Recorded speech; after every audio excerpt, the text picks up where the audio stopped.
السلام عليكم ورحمة الله وبركاته. هالكاد نقدا ونسان وموهيكي جنال. هذا تكون عصبتها جنال كفضلا سبسكرايب ده لايك شير كومنتنا ده. ما أنت برنامج كين وحين كهل دونا أن ديرد صار دونا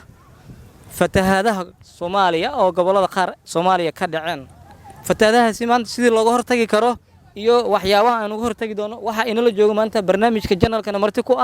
محمد سعيد عبدي أولو يقانو تيمو محمد كسو دمو channel ka waa ku dhawahay saaxiib horta hal maad la jirto fatahaadyaashan waa hadda ma soo bilaabanan ma fahmino marka waxaa jirto waagii hore oo nabadii waxaa jiri jirtay shiinaha ayaa wuxuu sameyn jiray meelaha webiga maarkano sax oo u dhow wuxuu sameyn jiray buur dheer ayuu dhigi jirana sax sidii lacala hadii webiga uu soo futaaho si macnaha magaalada ku soo galay واقرتي وبرتيس ومعناه وكل لابتوب صح marka hadda wixii macnaha meeshan ma jiraan waxa loogu hortay karaa shacabka asbirsada oo buraas dheer iska dhigo meesha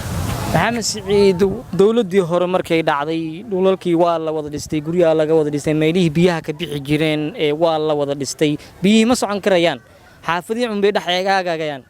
marka sidee looga hortay karaa ee seel yeeli karaa ilihii oo hore ayaga mari jiraan in la sameeyo waa muhiimada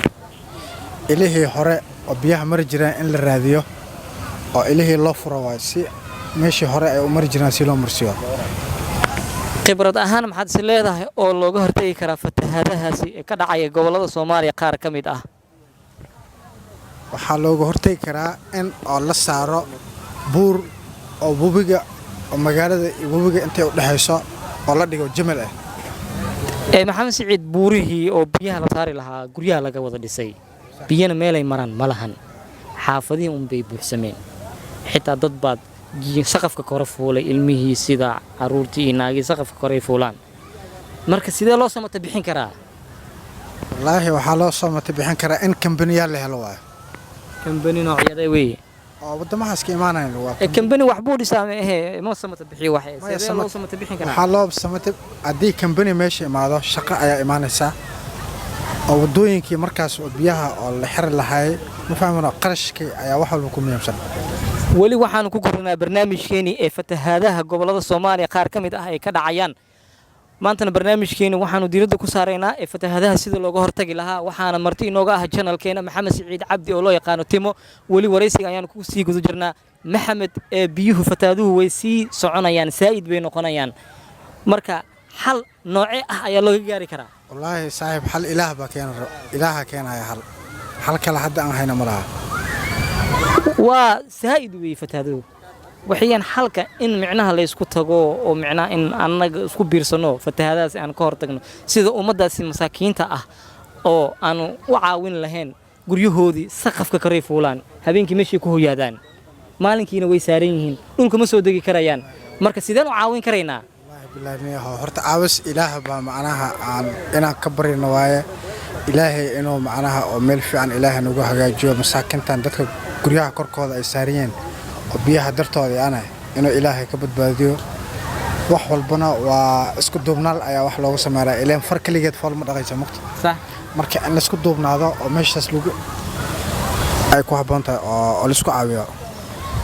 أي محل سيدة ugu haboon oo lagu caawin karaa dadkaasi oo halkaasi fatahaada ku dhufteen wallahi loo fariisto waynaa oo go'aan laga gaaro waay ka shakhsiyad ahaan adiga maxaad oran lahayd aniga waxaan dhihi lahaa dadkaas in loo taraawishaysto oo la aado oo si loogu badbaado ilaah baa iska leeyahay in la sameeyo waay wali waxaynu ku gudan jirnaa barnaamijkiina aynu ugu hadlayno fatahaadaha Soomaaliya qaar kamid ah gobolada ka dhacayaan barnaamijku wali wuu sii soconayaa waxaana wali inoo jooga aan ka sii wareysan doonaa Maxamed Siciid Cabdi oo loo yaqaan Timo Maxamed ruuxaantii fatahaaduhu wax sahlan ma ahan maalinta ka sii dambeysana way ka sii darayaan guriyihii ayaa la qaaday geedihii baa dhulka la dhigayaa biyaha dhigaya marka maxaan sameyn karnaa aan isu leenahay wallahi horta fatahaadan horta wax walba ilaah xaqiisa ka imaanayaan haddana waxaa fiican in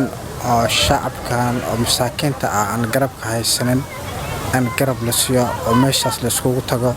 oo la caawiyo waay iska wax u qabsa aan si waagii hore ayaanu ku fiican saaxiib. waa gartay kolleyta fatahaaduhu zaa'id weeyaan maxamed waxyaalahaas hadda la sheegayna wax macnaa af laga sheega waxaa la yidhi mataqaanaa afka soo bax culus maa samaysta unbaa adag xalkuna ma ahan ee sidaa iyo sidaa ee xal buuxo oo waara ayaa la rabaa in laga gaaro fatahaadahaasi wallaahi saaxiib fatahaadahan wax loogu siraad koraya waxaa waaye horta biyo inta ku soo gaarnaa la iska moosaa biyihii haddii mar dhexda ka gashidna waa bis saaxiib wax walbo talafar waa ka baxee laakiinse haddaa marka hore digniin aad ka qabtid oo iska muusid intii ayaga kuu imaananba ayaa fiican marka sidee loo moosaa waxaa looga hortagi karnaa wallaahi waxaa looga hortagi karaa qof walba in qayb la siiyo oo qaybtan ku soo baxa la dhaho saaxiib waa gartay weli barnaamijkeena aynu ku saareen aan uga hadlaynaa fatahaadaha Soomaaliya oo ka dhacaya ayaan uga hadlaynaa haddana barnaamijka waxa ku soo biiray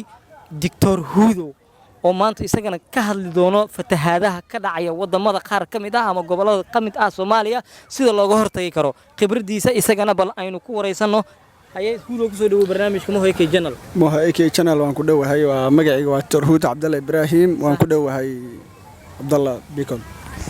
waaya maanta barnaamijka waxaynu uga hadlaynaa oo channelka qabanaya fatahaadaha ka dhacaya Soomaaliya qaar kamid ah gobolada sidee baan looga hortagi karnaa dadka shaqafka kore ay fuulaan ilmihii iyo naagihiiba sidee looga hortagaa aan caawin karaynaa badana waa arkay ciyaalka oo sagabaha fuulaan iyo wadadii ay marayaan oo biyihii dhoonta u marayaan dadka shacabka dadweynaha waxaan ka codsanaynaa dhammaan inay walaalaheena aan garab qabsano aan fatahaadaadkaas oo ka qayb galno qof alaal qofkii oo dhibkaasi oo dhibka hadii qofka walaalka uu ku dhaco bari kamaal in aad ku saameeyaa dhici karto dhammaan walaalaha waxaan ka codsanayaa inay meesha aan gaarno oo fatahaadaha oo dadkaas si oo ku badbaadan leen aan ku badbaadan sida macquulka aad is leedahay looga hortagi karo fatahaadahaasi ku dhufanaya ee gobolada kamid ah qaar Soomaaliya maxaa is leedahay ahaan ka fikrad ahaan Dr. Hudo wada tahay sideen uga hortagi karnaa ama looga hortagi karaa dhim malahan qof walba horta waxaan uga hortagi karnaa meesha dakhli loo baahay inkastoo dakhli loo baahay qofka haduu dakhli aysan haysanin ma tagi karo ma jirto laakiin qofka walaalkaaga hadii aad meesha u tagto hal unug hadii aad u soo qabato hadaa garabkaaga u soo saarto waa naftarkeeda waa fatahaadaadka inaad ka qayb gashay waaye marka fatahaadaadka badnaadna waxaa keenaya marka qof walba hortooda caray tuurinayaan qofka walaalka kale midka kale waxaa laga yaabaa inuu lacagta carada ku tuuran lahaa ilbaabkiisa hortiisa ma haysto badanaaba qofka markii qofka biyaha iska soo celiyo qofka walaalka kale ku socdaan biyaha Dictore ruuxa carada tuurtay xitaa waa daba timaadayba waxa weeyaan isaga biyihiiba gurigiisa galayba marka xalka ugu sahlan oo looga hortagi karo baan ka doonayna fikrad ahaan waxaan ku darsan lahaa dhammaan walaalaha oo Soomaaliyeed insha Allah waxaan rajaynaynaa inaan anaga oo gurmad aan ugu tagno wax walbo aniga aan u qaban karno aan u qabano marka wali waxaynu ku guda jirnaa barnaamijkeena ahaa fatahaadaha ka dhacaya gobolada kamid ah Soomaaliya qaar kamid ah barnaamijkeena diirada ayaanu ku saareynaa maanta hadaynu nahay Mohoyke